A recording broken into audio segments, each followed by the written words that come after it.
Metabolism का अब दूसरा पार्ट मैं आपसे कुछ डिस्कस करूंगा, जिसमें कुछ महत्वपूर्ण घटक हम बताएंगे कि मेटाबॉलिज्म यानी चय अपचय क्रिया जो है किन फैक्टर्स पर निर्भर करती है। उमूमन होता यह है कि ऊर्जा का बनना यानी मेटाबॉलिज्म डाइजेशन होना, ऊर्जा का बनना और उसको सही एनर्जी में कन्वर्ट होना। तो ये जो है किन फैक्टर्स पर निर्भर करता है, ये है एज पर सबसे ज़्यादा निर्भर करता है। एज कोई ऐसा ये चीज़ नहीं है, एज मतलब होता है कि ये तो ग्रोइंग चीज़ है, इंसान के टाइम के हिसाब से एज डिसाइड हो जाती है। लेकिन जैसे जैसे चाइल्डहुड से लेके अडल्टहुड में जाता है, यूथफुल में मतलब युवा अवस्था होती है, उसके बाद में थोड़ा सा और आगे जाता है और फिर एक प्रौढ़ अवस्था के बाद में बूढ़ा होने की जो अवस्था चालू होती है। इसमें होता यह है कि नए सेल्स का जो बनना है उसकी प्रक्रिया घटती है, तो एनर्जी लेवल डाउन होता है। और जब जब ये सेल्स की बनने की प्रक्रिया कमज़ोर हो जाती है तो उसके साथ साथ में मेटाबॉलिज्म का जो रेट है, चय अपचय क्रिया जो है, एक कमज़ोर होना शुरू हो जाती है। और अगर इसके अंदर जैसा एज के साथ में हमारा एक्टिविटीज़ डाइजेशन इम्प्रूव्ड रहे और जो चीज़ें आवश्यक चाहिए वो शरीर में जाए और उसको हज़म करने के लिए बॉडी की एक्टिविटी प्रॉपर रहे, तो ये मामला थोड़ा सा ठीक रह सकता है। और खाने के साथ में प्रॉपर न्यूट्रिशनल वैल्यू जाना चाहिए, जो सेल्स तक के सही तरीके से पहुंचना चाहिए। उसमें ब्लड फ्लो प्रॉपर रहना चाहिए, वेट मैनेजमेंट प्रॉपर रहना चाहिए और वेंस के अंदर में जो फ्लो है कहीं प्रॉब्लम ना आए, इसलिए उस नाइट्रिक ऑक्साइड का होना बहुत ज़रूरी है।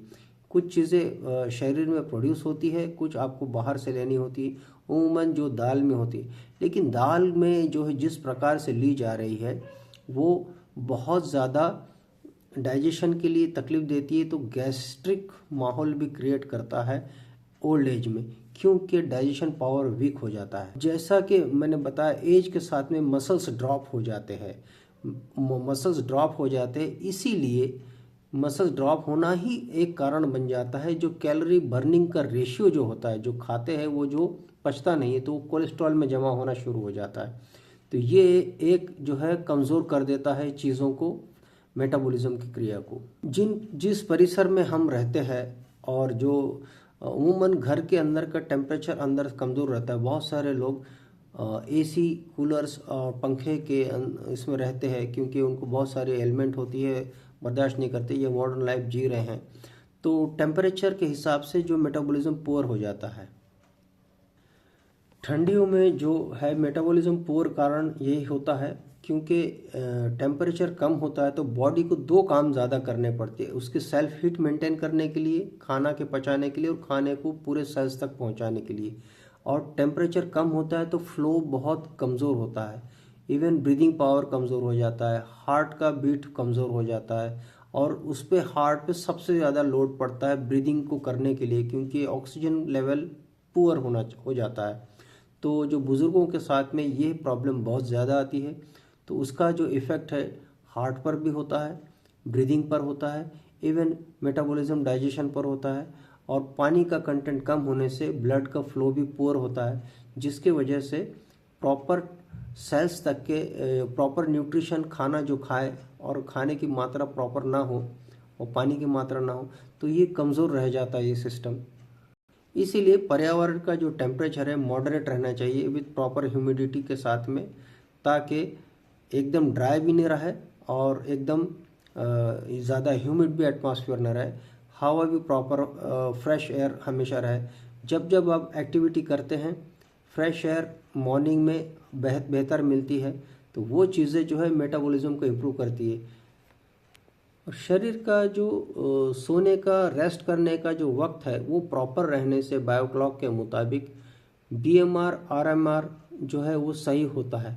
और अगर टेम्परेचर बहुत ज़्यादा हाई हो तो भी मुश्किल है, वाटर कंटेंट की डिफिशिएंसी होगी, सॉल्ट्स का डिहाइड्रेशन ज़्यादा रहेगा बॉडी में।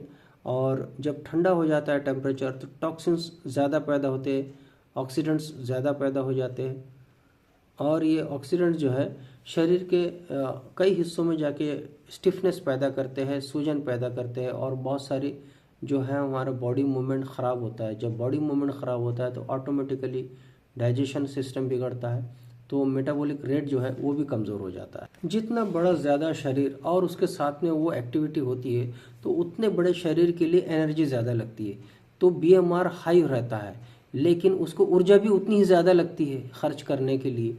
ये भी एक बात है। तो इसलिए जो इंसान खाना ज़्यादा खाता है और उस वक्त में अगर बाकी चीज़ें सही ना हो और ओवर वेट रहे तो वो वेट वैसा ही रहेगा, क्योंकि जितना खा रहा है उतना बॉडी एब्जॉर्ब कर ले रहा है और खर्च उतना ही हो रहा है जितना उसमें है, तो बॉडी मेंटेन रहेगा वो हायर वेट पर ही। तो वज़न को कम करने के लिए कैलोरी डेफिसिट पर जाना ज़रूरी है। कितनी कैलोरी डेफिसिट होना चाहिए ये उनकी दिनचर्या की एक्टिविटीज़ जो भी है उसके ऊपर में निर्भर होता है। तो इसको कैलकुलेट करके समझ के करना पड़ेगा। जिस वक्त में आप बहुत ज़्यादा खाना खा रहे हैं, मनपसंद खा रहे हैं, तो मनपसंद खाने के साथ में होगा ये कि खाना तो हो जाएगा लेकिन शरीर को जितना चाहिए उतना ही रखेगा, बाकी सब जो है फिक्स डिपॉजिट में यानी कि फैट्स में कन्वर्ट हो जाता है। तो यही कारण है कि हर दिन हमारा एक्टिविटी लेवल अलग अलग होता है, इसलिए डाइट खाना जो है उतना ही ज़रूरी है जितना उसको काम करने की ज़रूरत है। तो ये और प्रॉपर टाइम पर ले लेंगे तो वो दिन भर की एनर्जी लेवल प्रॉपर रहेगी। अगर ओवर ईटिंग कर लिया या मनपसंद चीज़ बहुत ज़्यादा खा ली तो वो जाके फ़ायदा के बदले नुकसान ही क्रिएट करेगा। जितनी ज़्यादा फिज़िकल एक्टिविटी रहेगी और वो भी प्रॉपर टाइमिंग के साथ में, तो वो जो है असर करेगा, बेहतर कैलोरी बर्निंग रेशियो का इम्प्रूवमेंट करेगा। जितना कैलोरी ज़्यादा बर्न होते रहेगी एक्टिविटीज़ के साथ में, इसलिए फ़िज़िकल एक्टिविटी हमेशा ध्यान रखना चाहिए। फ़िज़िकल एक्टिविटी पर पूरा ध्यान रखें। बॉडी मूवमेंट्स हर पार्ट का होना चाहिए, तो प्रॉपर ब्लड सर्कुलेशन हर ऑर्गन्स पर जाएगा और हार्ट का जो रेट है वो काम अच्छा करेगा। फिज़िकल एक्टिविटी इसलिए भी ज़रूरी है कि अगर बॉडी को सिर्फ हम मेहनत करते रहें और फिज़िकल एक्टिविटी को उस मोड में स्थापित ना करें शरीर को, तो वो स्ट्रेनियस काम हो जाता है। मसल क्रैम्प्स आएंगे या ट्विस्टिंग मोड में आएगा, सडन जर्क आएंगे, ब्रेक आएगा, जॉइंट्स पर लोड आएगा और मुश्किलें खड़ी हो जाएगी तब कि जब एकदम से एनर्जी की ज़रूरत पड़ेगी, हमने बहुत ज़्यादा खिंचाव कर दिया, तो वेन्स के ऊपर में डैमेज भी होता है। जैसे चयापचय क्रिया बिगड़ती है तो हार्मोनल इम्बैलेंस ऑटोमेटिकली क्रिएट हो जाता है। हमारे लंग्स का जो परफॉर्मेंस है पुअर होता है, तो हार्मोनल बैलेंस जब पुअर हो जाता है तो किसी न किसी लाइफस्टाइल डिजीज़ के शिकार हो जाते हैं, चाहे वो थायराइड के रूप में हो, कहीं कहीं स्टोन सेटलमेंट का हो, कहीं भी गॉल ब्लैडर में स्टोन आ सकता है, किडनी फंक्शन में हो सकता है, कहीं सिस्ट आ सकता है, और जिस जगह में ब्लड फ्लो कमज़ोर हो जाता है और वेंस के अंदर में सूजन आती है, वेंस डिसीज भी शुरू हो जाती है। इसलिए फिज़िकल एक्टिविटी भी उतनी ज़रूरी है जितना कि एक अच्छा न्यूट्रिशन होना ज़रूरी है। हाइपोथायराइडिज्म जो है डिक्रीज़ कर देता है मेटाबॉलिज्म को, तो फैट्स जो है इंक्रीज़ कर देता है। फैट्स बढ़ना मतलब वज़न का बढ़ना, शेप का बढ़ना, सूजन का होना, ये सब संकेत आना शुरू होते हैं। इसी तरीके से और भी चीज़ें, पैनक्रियास की डेफिशिएंसी काम करने में पुअर हो जाता है, और भी चीज़ें हो जाती है, तो वाइटल ऑर्गन्स के ऊपर में बहुत ज़्यादा असर आता है। बाय बर्थ या जेनेटिक प्रॉब्लम किसी को अगर होता है, यानी बाय बर्थ डेफिशिएंसी हो गई, सेल्स का फॉर्मेशन पुअर हो गया, नए सेल्स की बनना प्रक्रिया कमज़ोर रहती है, तो जो पेरेंटल जो प्रॉब्लम है वो भी कैरी फॉरवर्ड करता है। वहाँ उन लोगों को बहुत दिक्कतें रहती है, या तो वो बहुत कमज़ोर रहेंगे, उनका मेटाबॉलिज्म बहुत ज़्यादा पुअर रहेगा, या फिर एकदम हाई रहेगा, बहुत ज़्यादा खाना डिमांड करेंगे लेकिन उनको हमेशा भूख लगते रहेगी। बहुत सारे डिसऑर्डर्स रहते, लेकिन ये जेनेटिक प्रॉब्लम जो है हर किसी के साथ नहीं होता। ज़्यादातर चीज़ें लाइफस्टाइल डिजीज़ जो है हमारी एक्टिविटीज़, हमारे खान पान और स्लीपिंग और पोस्चर से करेक्ट होना शुरू हो जाता है। इस पर ध्यान देने की बहुत ज़्यादा ज़रूरत है।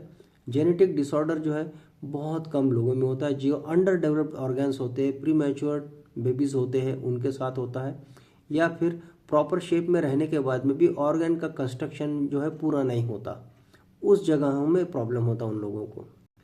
इसीलिए बेसिकली सभी को एक चीज़ तो करना है कि मसल मास को इम्प्रूव करने की हमेशा ज़रूरत है। मसल मास जिसका ज़्यादा रहेगा तो मेटाबॉलिक रेशियो अच्छा रहेगा, मेटाबॉलिज्म का रेट अच्छा बनेगा, तो ऊर्जा का बनना और उसका खर्च होना आसानी से होगा।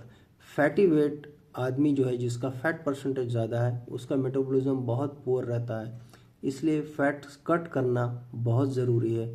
फूड कौन सा कब कैसा लेना है, कितनी ज़रूरत है उसके मुताबिक लें, कितनी न्यूट्रिशनल वैल्यू। फूड खाना खाने के बाद में जो है उसके अंदर में जो कंटेंट्स है पूरे जो आना चाहिए विटामिन एंड मिनरल्स के साथ में, और एक्टिवेटेड मोड में रहना चाहिए।